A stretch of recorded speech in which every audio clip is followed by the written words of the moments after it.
O Ser da Janela. Boa noite, Ana. Me chamo Fulano e meu relato aconteceu quando eu tinha uns 5 ou 6 anos de idade. Eu sempre tive problemas na hora de dormir. Eu tinha problemas na hora de dormir. Sempre que eu dormia, eu via vultos e tinha pesadelos. E isso era recorrente. Certa noite, minha mãe disse que deixaria a janela do meu quarto aberta. No meu quarto tinha 2 camas, a minha e a do meu irmão mais velho. A cama dele era do lado da janela e a minha do outro lado da parede. E um detalhe, a janela não tinha grade. Era aquelas janelas abertas, sem proteção. Ela falou que deixaria aberta porque estava muito calor no dia, mas falou que dormiria comigo, porque eu tinha medo, né? Ela dormiu, mas depois que eu caí no sono, ela se foi para o quarto dela dormir com meu pai. Eu acordei por conta de um barulho que eu ouvi. Achei que era do banheiro, porque o meu quarto não tinha porta e o banheiro era praticamente na frente do meu quarto. Todas as vezes que eu acordava à noite, era por conta desse suposto barulho de descarga. Enfim, acordei para beber água e estava com muita sede. Fui até a cozinha, coloquei uma água bem gelada em um copo de vidro e deixei em cima da pia para guardar a garrafa na geladeira. Na minha cozinha tinha uma janelinha que dava vista para o quintal. E na minha rua o poste de luz era daquela luz amarela ainda, sabe? Eu olhei para a janelinha e quando virei o rosto, parece que a minha visão ficou apenas focada nela. E logo foi surgindo 3 cabeças. As cabeças eram pretas, muito pretas. E no lugar dos olhos, uns buracos brancos. E a boca no formato de sorriso, mas com o fundo da boca branco, igual aos olhos. Eles ficaram apenas rindo e me observando. Logo após isso, escutei um som muito alto que ia aumentando e acordei na minha cama. Eu achei que tinha sido apenas mais um pesadelo e me levantei para beber a água de fato. Quando cheguei na cozinha, o copo estava lá e suando. Ou seja, o copo que ele tinha usado estava realmente em cima da pia e molhado, que tinha sido usado, tinha água nele. Eu fiquei muito arrepiado, nem bebi a água porque para mim era só um sonho, mas o copo estava lá. Eu deitei na minha cama e fiquei olhando para o lado do meu irmão. A janela estava aberta e a luz estava igual à da janela da cozinha. Quando isso veio na minha cabeça, eu vi 2 mãos grandes na janela do meu quarto. Logo, aquela cabeça apareceu. Era o mesmo ser da janela da cozinha, porém agora muito alto. Parecia que tinha uns 2 metros de altura e era muito magro. Ele estava rindo igual o da janela da cozinha. E eu vi que ele ia me tocar. Eu fechei meus olhos e virei o mais rápido possível para o lado da parede. Só acordei no outro dia.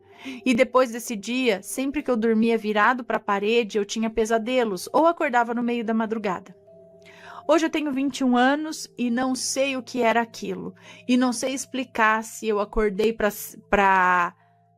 Eu não sei dizer se eu acordei para servir a água ou se foi um sonho. Se ele acordou realmente para beber água, enfim. Muito obrigado, Ana. Ficarei muito feliz se puder compartilhar a história no seu canal para saber se já aconteceu isso com alguém. É interessante isso daí, já temos relatos aqui desse lance de você acordar, fazer tudo como se realmente estivesse fazendo e aí de repente se acordar de novo, você fala, ué, eu não tinha feito, eu não tinha acordado agora? Né? Tipo um sonho dentro de um sonho, dentro de um sonho, que você nunca sabe se é um sonho, se é de verdade. Até tinha uma moça ou um moço que passou muito por isso. Era direto um sonho dentro de um sonho num dia que estava ficando confuso já.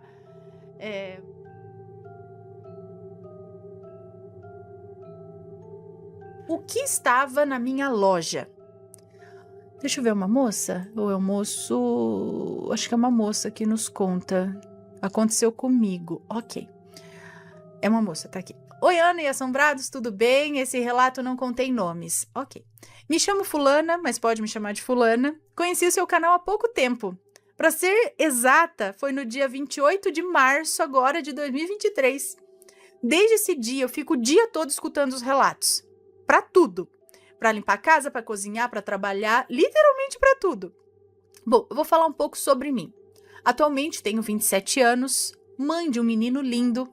Desde muito pequena vejo coisas, escuto coisas.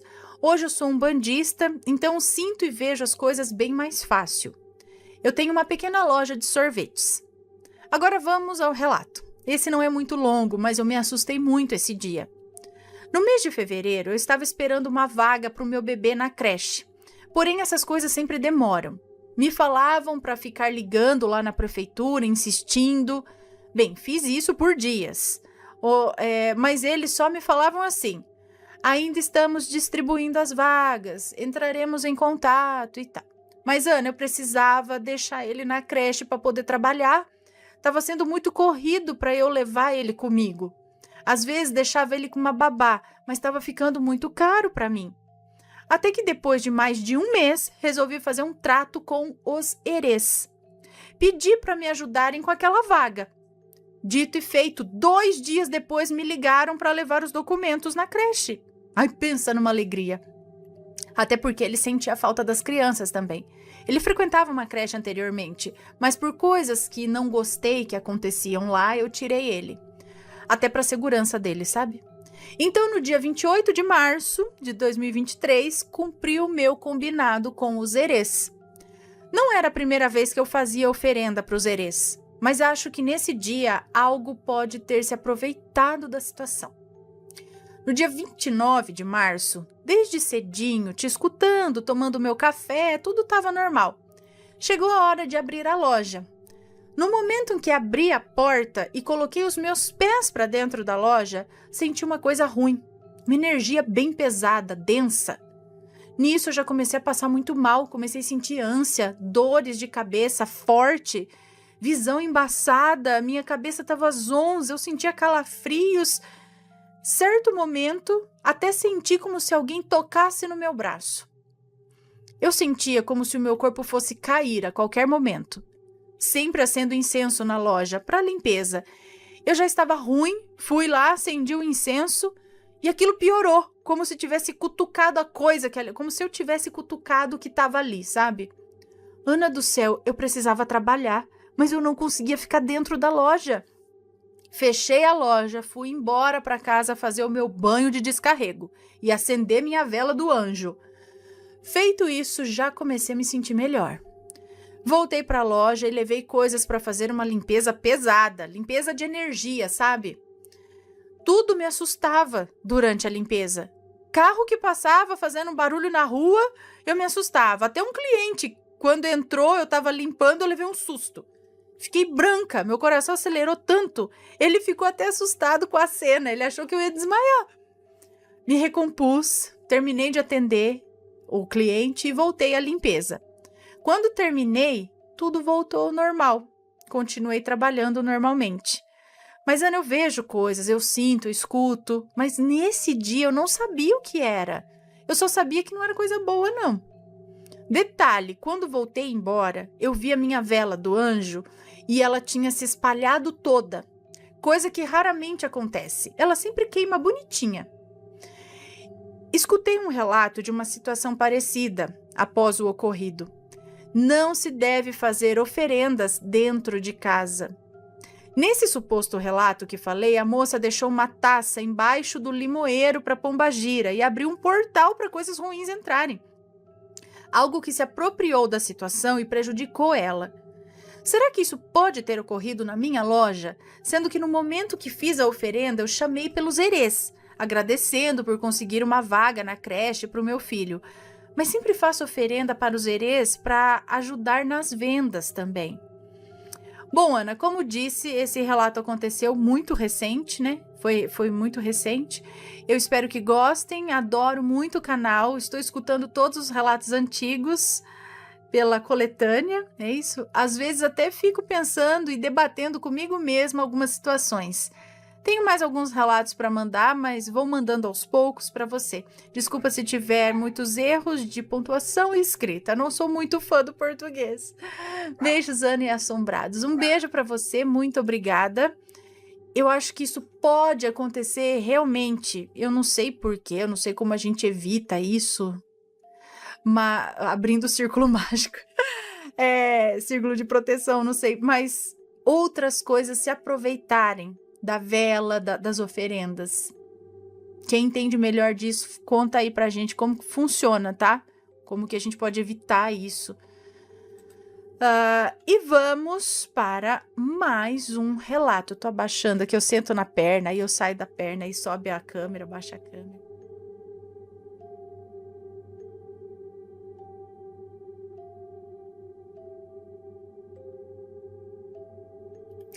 Vamos ver esse aqui. A minha tia Maledite acabou com a vida dos meus avós. Vamos ver. Olá, Ana, sou uma seguidora fiel do canal e amo todos os relatos. Hoje vou contar sobre a minha tia que com o tempo virou uma maledite. Pode ficar tranquila que não vai ter nomes no relato. Na minha infância eu convivia muito com os meus avós e minha tia, que na época era solteira, convivia com os meus avós e com a minha tia, que na época era solteira. E eles eram maravilhosos para mim. Tive uma infância muito feliz ao lado deles. Eles me davam de tudo e me mimavam muito. Tudo que eles davam era de coração. E minha tia também era uma pessoa legal, simples, quieta. Eu amava ela. Ela brincou muito comigo na minha infância e foi tudo muito mágico. Meus avós viviam super bem, tinham carro, 3 casas, uma chácara muito linda e eles viviam uma vida muito boa com a aposentadoria do meu avô, que era um valor alto para a época. E a vida deles era perfeita, até eu completar meus 11 anos e minha tia conhecer o homem que seria o marido dela. Ela conheceu esse homem e em pouco tempo eles já queriam se casar. E esse homem era, desculpa a palavra, mas ele era, digamos que, um pé rapado, que não tinha absolutamente nada. Mas isso não seria problema se ele corresse atrás das coisas com o tempo, não é mesmo? Mas não, isso não aconteceu. E agora eu vou contar o porquê. O que eu vou contar agora não tem nada de sobrenatural, mas sim sobre a maldade de um ser humano desprezível. Logo depois que a minha tia se casou, ela levou o marido para morar dentro da casa dos meus avós, todo mundo junto. Aí então começou o inferno na vida deles. Minha tia se tornou outra pessoa. Ela se tornou uma pessoa ambiciosa e que só pensava no bem-estar dela. Não importava quem ela machucasse pelo caminho.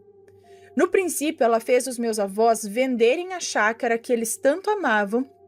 E quando eu digo que ela fez, é porque ela fazia um escândalo, quebrava a casa inteira dos velhinhos, ameaçava agredi-los.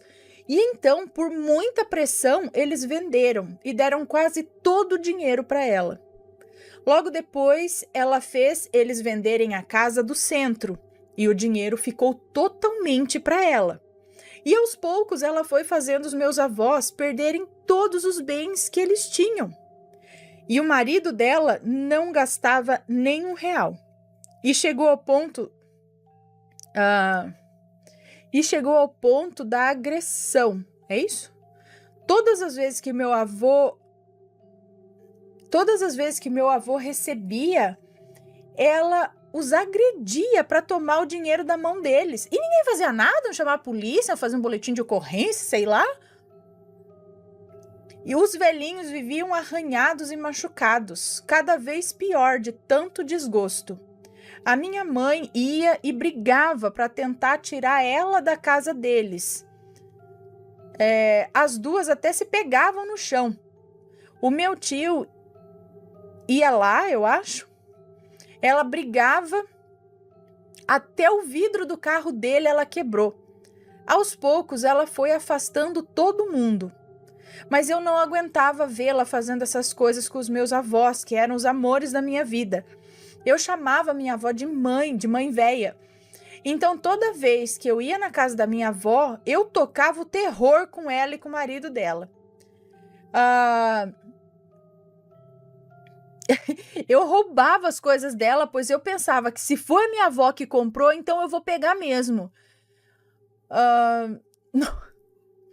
Ok, não vou falar muito, porque senão vai virar proibidão, porque é muita agressão aqui, um pra cima do outro. Gente. Tá, enfim. E ela continuou cada vez mais extorquindo os meus avós. Ela conseguiu uma casa enorme com o dinheiro deles, conseguiu um apartamento, conseguiu o carro do ano, uma motona daquelas top mesmo. E só sei que no final de tudo isso, os meus avós ficaram devendo mais de 300 mil para o banco, de tanto empréstimo. E enquanto ela usufruía da vida boa, meus avós passavam fome, com a luz cortada. Eles passaram o pão que o diabo amassou na mão da minha tia. E cada vez eles ficavam mais magrinhos. Meu avô arrancava os cabelos dele de tanto nervo, por tanta conta, e não ter nem dinheiro para colocar comida dentro de casa. 2 idosos que tinham de tudo para ter um final de vida tranquilo e feliz, passando fome. Tudo marcado de arranhado, enfim, de agressão da própria filha, que amou mais o dinheiro do que os pais. Foram 10 anos deles sofrendo dessa forma. 10 anos? Coisas terríveis, até que em 2018 eles descansaram.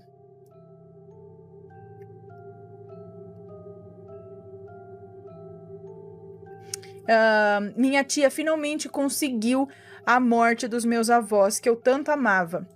Os 2 faleceram no mesmo ano, 2 meses de diferença um do outro. Morreram magros e desnutridos, abandonados pela filha que tanto tirou deles. Eu chorava ao ver a tristeza da minha mãe, que nunca se importou com coisas materiais, que tentou ajudar, mas a manipulação da minha tia fez com que os meus avós, que tinham muito mais anos para viver, morressem. Ela descumpriu o primeiro mandamento.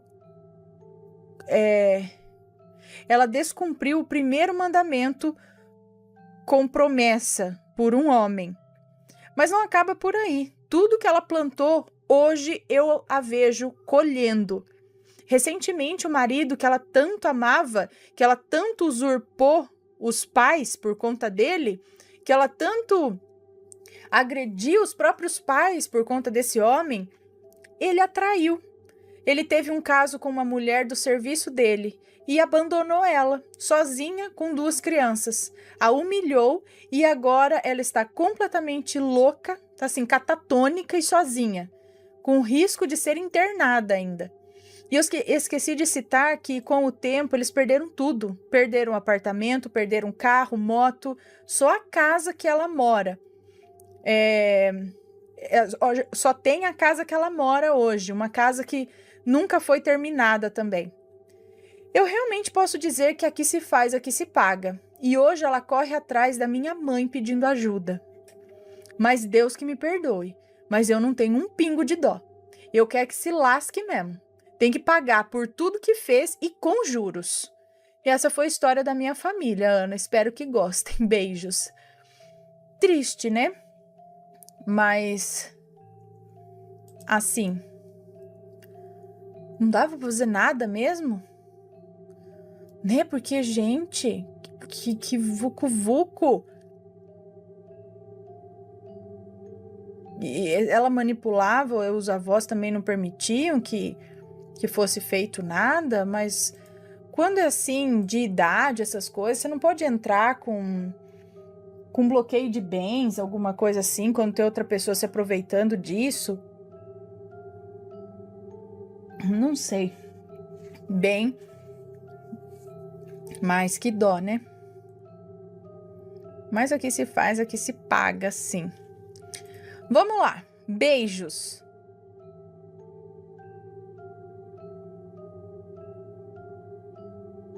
Uma luz para Lorenzo. Vamos ver do que se trata. Olá, Ana. Olá, assombrados. Como estão? Hoje eu vim compartilhar com vocês um pequeno acontecimento aqui da minha cidade. Bem curioso, de fato. Possíveis nomes estarão trocados. Beleza. Acho que eu vou espirrar de novo, gente. Ai, por favor. Era verão de 2010, do ano de 2010, e na região sudeste do país, o verão chega a ser escaldante em alguns dias, e nesse não foi diferente. Lorenzo, junto de mais 2 amigos, resolveram nadar num rio que tem aqui na cidade. Estimo ter cerca de uns 50 metros de largura e uns 20 metros de profundidade para mais. 20 metros de profundidade? É muito, não é? Não sei. Um rio? Bom, não sei, eu não faço ideia, gente. Eu não sou conhecedor de rios, não.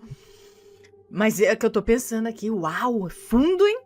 Se arrumaram tantas horas da manhã, né? Eles se arrumaram lá tantas horas da manhã e saíram em direção a uma ponte que corta esse rio, num bairro rural ali meio afastado. Por ser verão, havia chovido muito nos dias que aconteceu esse fato, e a represa da cidade vizinha, que solta água em direção a esse rio, havia aberto uma comporta para que a mesma não se rompesse, né? Visto que precisava de reformas. Então, além de estar bem cheio, a correnteza da água estava muito forte. Isso não impediu que Lorenzo e seus amigos nadassem nesse rio. Pelo contrário, parece que deu até mais vontade nos meninos, que deviam ter aí por volta dos seus 15 ou 16 anos. E um detalhe, o primo do meu marido era um dos amigos de Lorenzo, estava presente no fatídico dia. Ali, por volta das 3 horas da tarde, um dos amigos presentes pulou da ponte na água e permaneceu mergulhado, a fim de assustar os outros que ali estavam. Numa espécie de pegadinha. Saiu da água e foi subir na ponte novamente, quando no mesmo instante Lorenzo pula da ponte e some na água. E devido à brincadeira de outrora, ninguém ali percebeu que Lorenzo estava demorando demais para aparecer. Pedro, o primo do meu marido, observando que Lorenzo não submergia, começou a entrar em desespero, já imaginando que o pior havia acontecido. E como uma dura rasteira da vida, Lorenzo desapareceu nas águas daquele rio, que pela força da correnteza e pela água turva que ali corria, deixava impossível que os seus amigos o encontrassem, ainda mais com vida. Uma observação aqui. Às vezes a superfície de um rio parece serena e calma, mas o perigo está no fundo. Saíram então correndo, desesperados, pedindo por socorro. Os bombeiros e a polícia foram chamados. Logo, a mãe de Lorenzo também chegou ao local, e aquele clima de diversão que os meninos usufruíam se tornou melancólico e triste. Com certeza, desesperador para a mãe, que já sabia que não veria seu filho com vida novamente. Meu Deus. Caiu a noite e os bombeiros não achavam o garoto. Suspenderam as buscas até a manhã do dia seguinte, que também foi um fracasso. Beirando as 4 da tarde, Oscar, um velhinho camarada, dono de um bar que hoje nem existe mais, sabendo da situação que Zoraide se encontrava, completamente desiludida de velar o seu amado filho, ofereceu ajuda para tentar confortar o coração da mãe.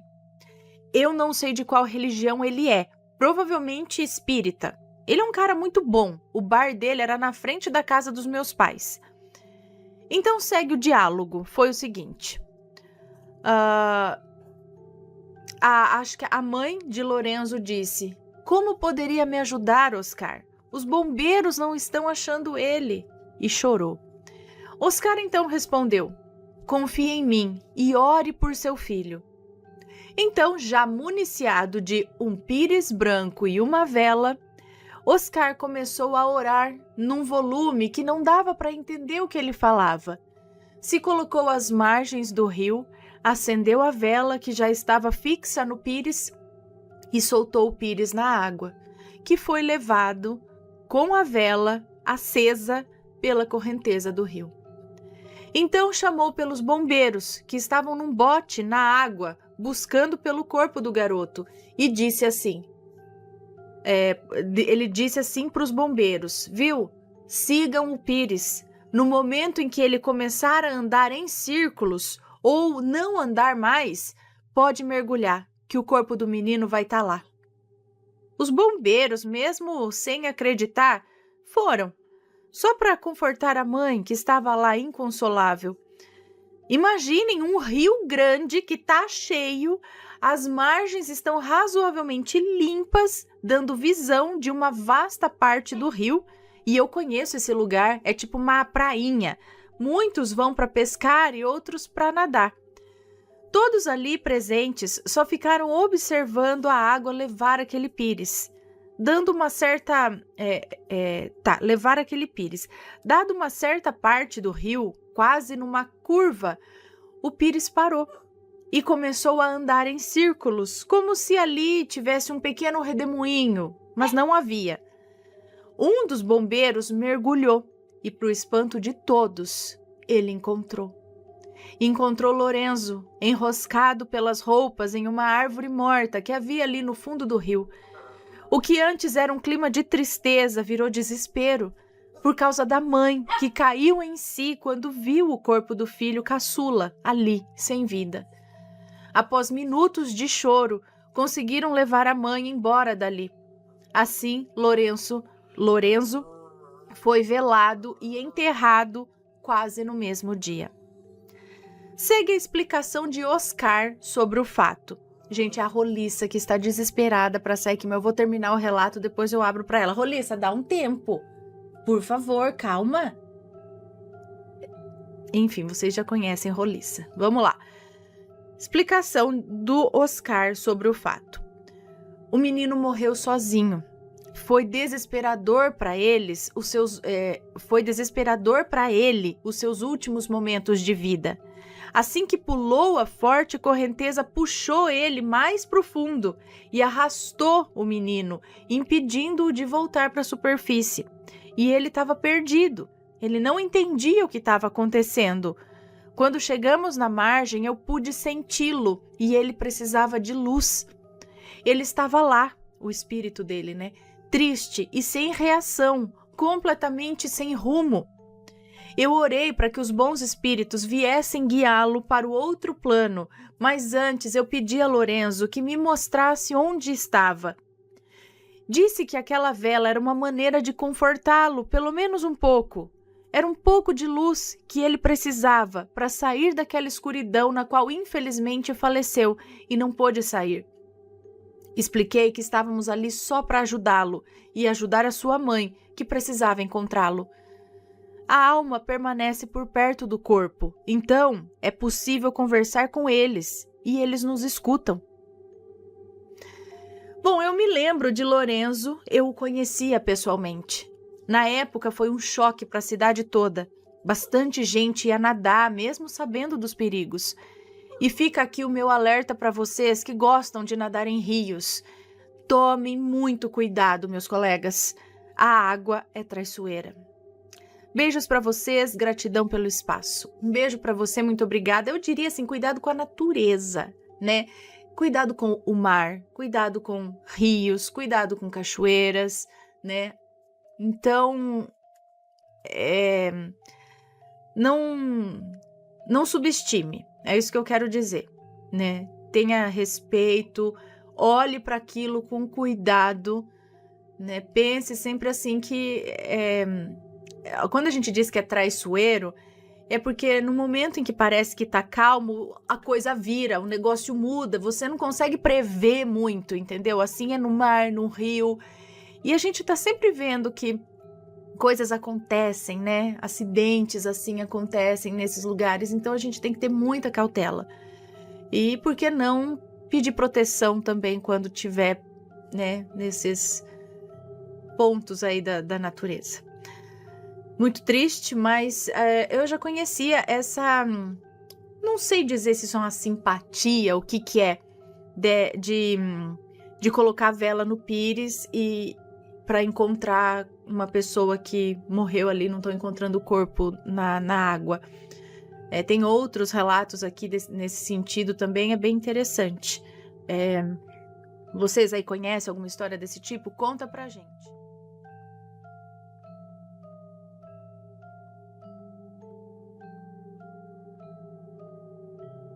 Não sei. Vamos ver este relato aqui. O homem de branco que me acompanhou. Olá, Ana, Matheus, assombrados. Meu nome é Fulana e esse relato aconteceu comigo quando eu tinha 13 anos. Hoje é dia dos adolescentes aqui.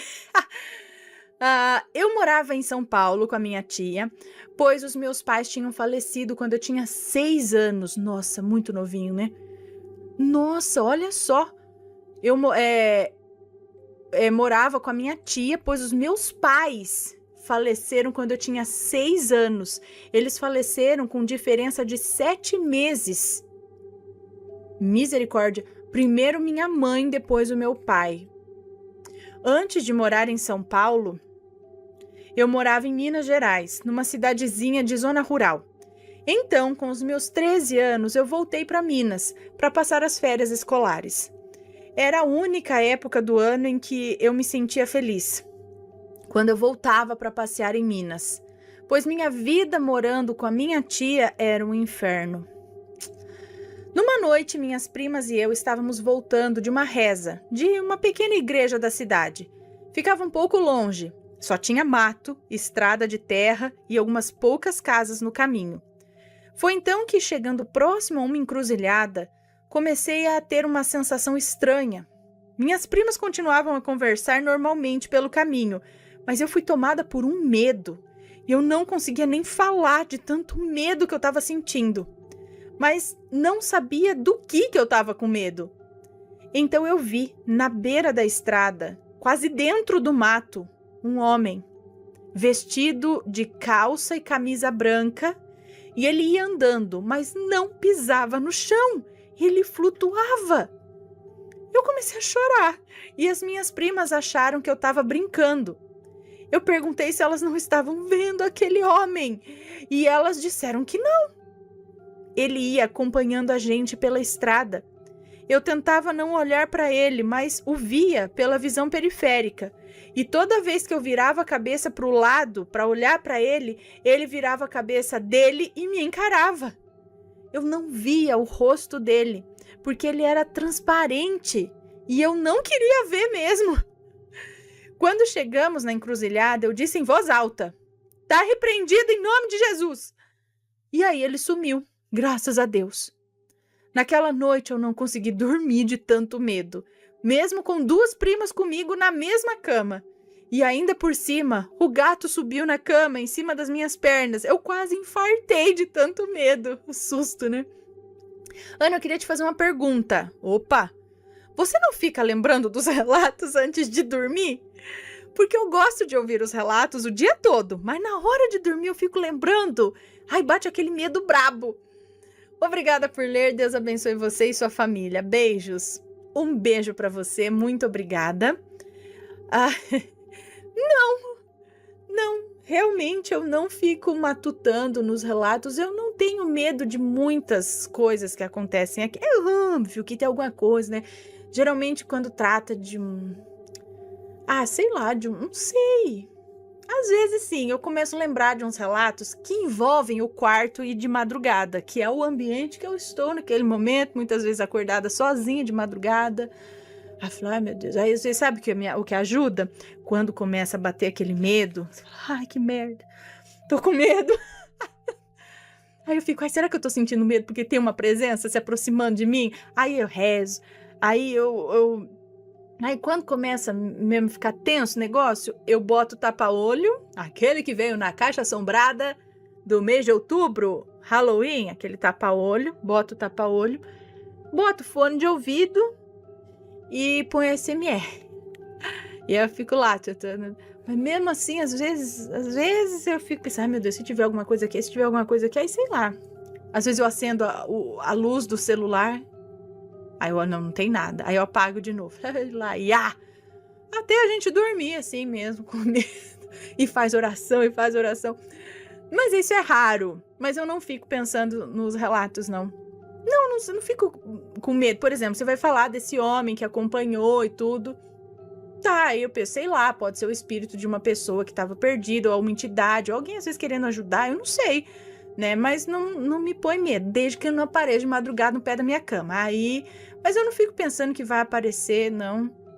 Não, geralmente eu durmo pensando em outras coisas, gente. É tanta coisa na cabeça que eu não penso nas aparições dos relatos, não. O que eu fico indignada é com algumas maldades humanas em relatos de maledite ou sei lá o que. Aí eu fico pensando, como pode?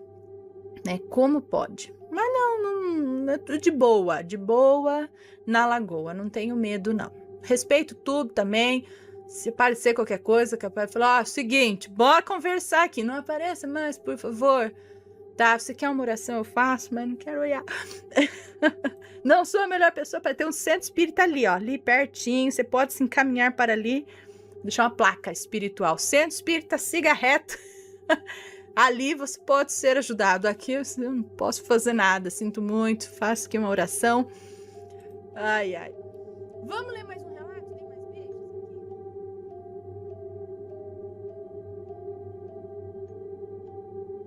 Você gosta de desfazer dos benzedores e curandeiros? Vamos ver aqui. Olá, Ana, venho contar um relato que eu ouvi. Ah, tá, eu ouvi. Os nomes já estão trocados. Um bom relato. Tá certo, obrigada. Eu estou falando daqueles relatos bem antigos mesmo. Porque hoje em dia não existem mais aqueles bons que só de olhar eles já diziam que você está falando de benzedores e curandeiros, é isso? Eu estou falando daqueles benzedores bem antigos mesmo. Ah, entendi. Porque hoje em dia não existem mais aqueles bons que só de olhar ele já dizia o que a pessoa tinha. E só com um galinho de arruda já resolvia o seu problema de saúde. Mas vamos ao que interessa. O relato de hoje é de um rapaz chamado... Os nomes já estão trocados, ok? De um rapaz chamado William. E isso aconteceu com o avô dele. O William mora no interiorzinho ali, bem afastado da civilização. Mas ele mandou o relato dele e pediu para que eu contasse para vocês. Agora é o William falando. Olá, meu nome é William. E um dia o meu pai me contou que o meu avô era uma pessoa bastante grossa. Não acreditava em nada, duvidava de tudo. Lá onde eles moravam havia um velho benzedor chamado Pedro. Para muitos da região, era Deus no céu e Pedro na terra. Como meu avô achava que o velho era mentiroso, tomou umas cachaça, convidou um amigo para ir lá na casa do velho e quando chegassem lá, o amigo se fingiria de doente e o meu avô ia chamar o velho para curar o amigo. Assim combinaram e foram. Quando chegaram perto da casa do benzedor, o amigo do meu avô deitou no porão da canoa, fingindo que estava com dor, dando altos gritos e meu avô remando. Assim que encostaram no porto da casa, que ficava bem na beira do rio, meu avô subia o trapiche, é assim que fala? Correndo, pedindo socorro para o velho Pedro, que salvasse seu amigo que estava muito mal. Tudo mentira, olha só. Seu Pedro, como sempre, fumando seu cachimbo, sentado no seu banquinho de tronco de árvore, olhou para o meu avô e disse: volte e leve seu amigo para casa, pois ele já está morto. Meu avô ainda disse: mas como o senhor... Meu avô ainda disse: mas como, senhor?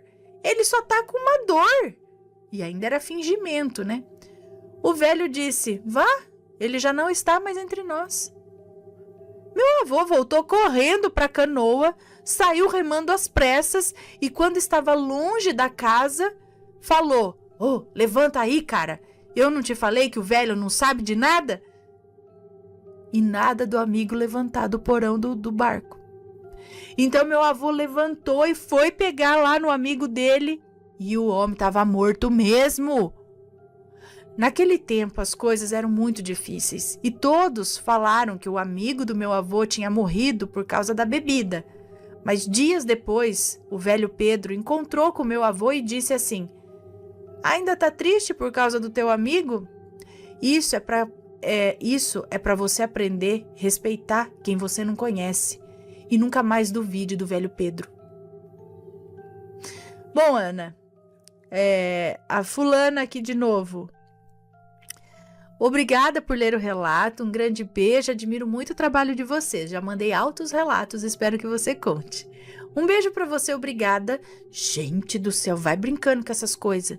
O que eu achei que ia acontecer no relato, que o homem ia chegar lá fingindo e no fim ia estar sentindo realmente muita dor. Tipo, ia fingir que tá com dor e no fim a dor realmente veio, sabe? E aí ia tomar uma carcada do benzedor e tal. Eu não imaginei que o homem ia morrer. Não tava com nada, tava ali, deitou pra fingir. Ai, filho, não brinca essas coisas não. Não desafia essas coisas não. Está gostando dos relatos no Reverso Assombrado? Então não se esqueça de deixar o seu like. E é claro, se ainda não for inscrito, se inscreva.